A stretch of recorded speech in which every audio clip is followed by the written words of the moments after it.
Olá, meus alunos interessantes e interessados no mundo de cartórios. Eu sou Adriano Álvares, sou coordenador do Estratégia Carreira Jurídica e venho conversar um pouquinho com vocês sobre as 5 curiosidades sobre o concurso de cartórios, aí o nosso Exame Nacional, o ENAC. E o que eu tenho para relatar para os senhores? Calma, antes disso, deixe o seu like. Deixe o seu gostei aqui para nós, siga-nos na plataforma e, além de tudo, por gentileza, coloca aí o que você quer saber, além dessas 5 curiosidades, outras mais, que a gente possa fazer vídeos aí para vocês. Bom, então eu vou falar sobre as 5 particularidades do ENAC, essas curiosidades aí que vocês tenham. E graças ao CNJ, graças à resolução número 575 de 28 de agosto de 2024, que foi publicado no Diário da Justiça Eletrônico em 30 de agosto e com data de publicação para o dia 2 de setembro, a gente tem o quê? Temos uma reviravolta no mundo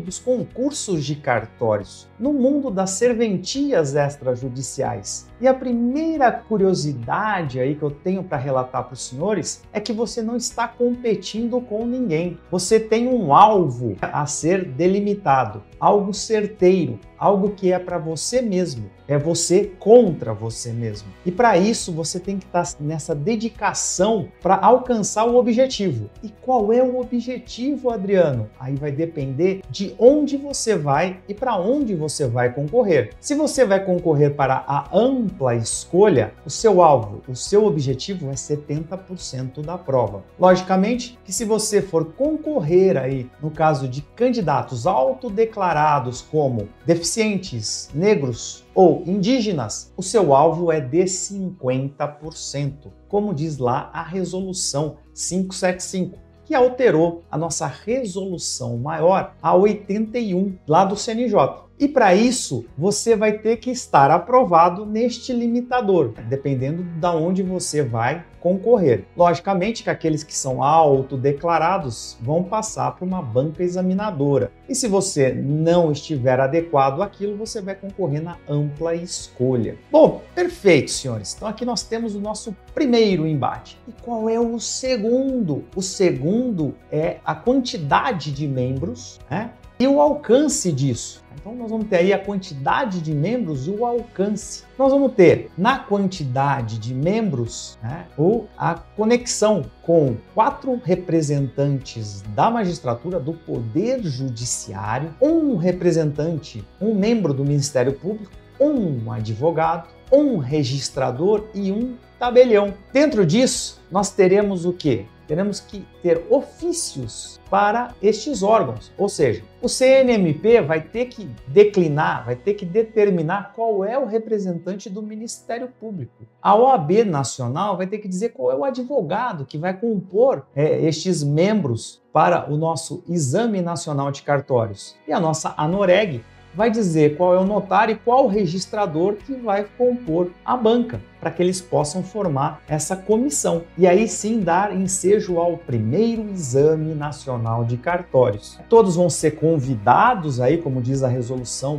pelo presidente do Conselho Nacional de Justiça, ouvido o nosso corregedor nacional. Corregedor nacional, que é hoje o nosso ministro Campbell Marques. Ele que vai fazer as honras dessa seleção. Lembrando que o ministro Campbell fez parte da primeira comissão lá do ENAM, da magistratura. Então ele já está acostumado com isso. Ele já está acostumado com essa particularidade de indicação e de movimentação do próprio concurso, né?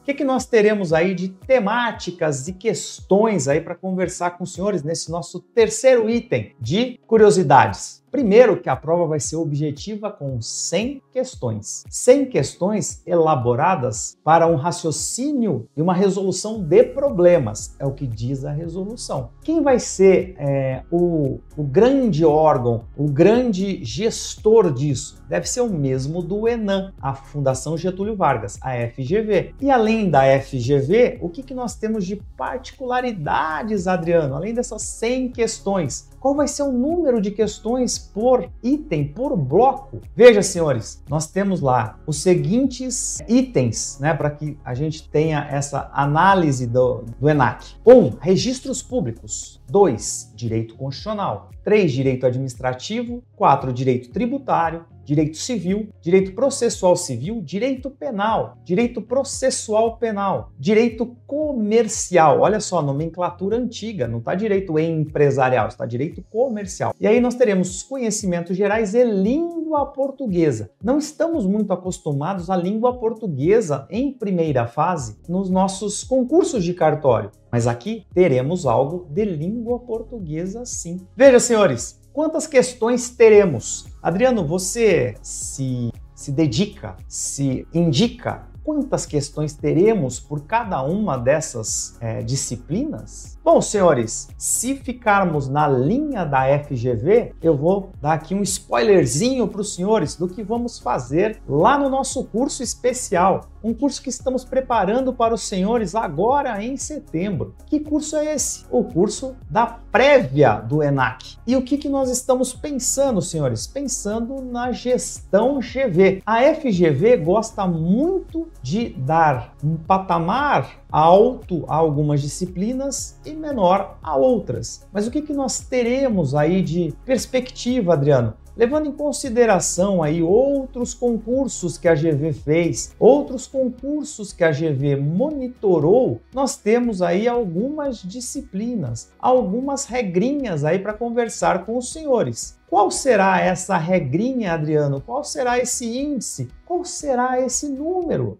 Que número teremos em relação a tudo isso? Teremos um número que seja compatível com essa linha de privilegiar o raciocínio, a resolução de problemas e também aos ramos do conhecimento, aos ramos do que é o trabalho de oficial de serventia extrajudicial, de oficial de cartório. E isso a gente vai ter, senhores, no momento que a gente tem aí uma ideia de como a GV trabalha. E a GV trabalha, logicamente, com um público, um número. Para direito notarial registral, normalmente a GV trabalha com 25 questões, 1/4 da prova. De outro lado, senhores, nós temos o conjunto direito civil, processual civil e empresarial. Então, esta parte, nesta faixa, a GV costuma trabalhar com 30 questões, 10 de cada, às vezes um pouquinho mais de uma, um pouquinho mais de outra. Para o direito constitucional, administrativo e tributário, outras 30 questões, 10 também para cada uma.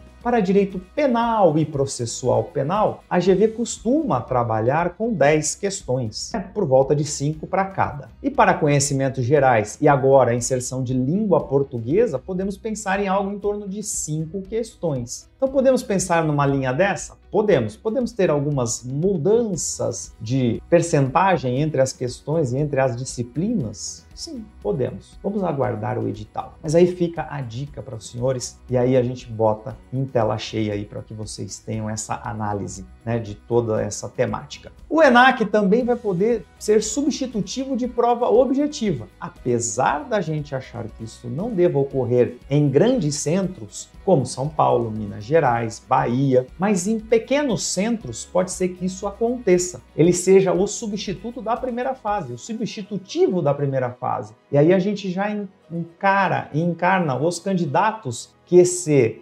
inscreveram para irem para a prova objetiva, para a prova objetiva ser extirpada. Você ir já para a segunda fase, já ir para a prova prática e escrita. Dentro desta dinâmica, então, o tribunal pode condicionar essa substituição da prova objetiva ao não atingimento do número máximo de candidatos que se inscrevam preliminarmente. Lógico, as provas preliminares deferidas. Isso vai acontecer e pode acontecer muito, senhores, em pequenos centros, mas em pequenos centros também em relação às cotas. Então lá nas cotas pode ser que essa prova objetiva seletiva seja dispensada. Vamos ver aí como que os tribunais, depois do primeiro ENAC, vão dinamizar isso, vão relatar no seu edital essa frequência. Bom, senhores, em relação aí ao nosso último item, né, o nosso último conjunto aí de questões para falar para os senhores de curiosidades. As fases da prova vão ter, né, e o comparecimento vão ter que ter o quê? Vão ter que ter aí uma indicação ao CNJ para que elas não coincidam as etapas de outros concursos. Então não vamos ter mais coincidências entre os concursos.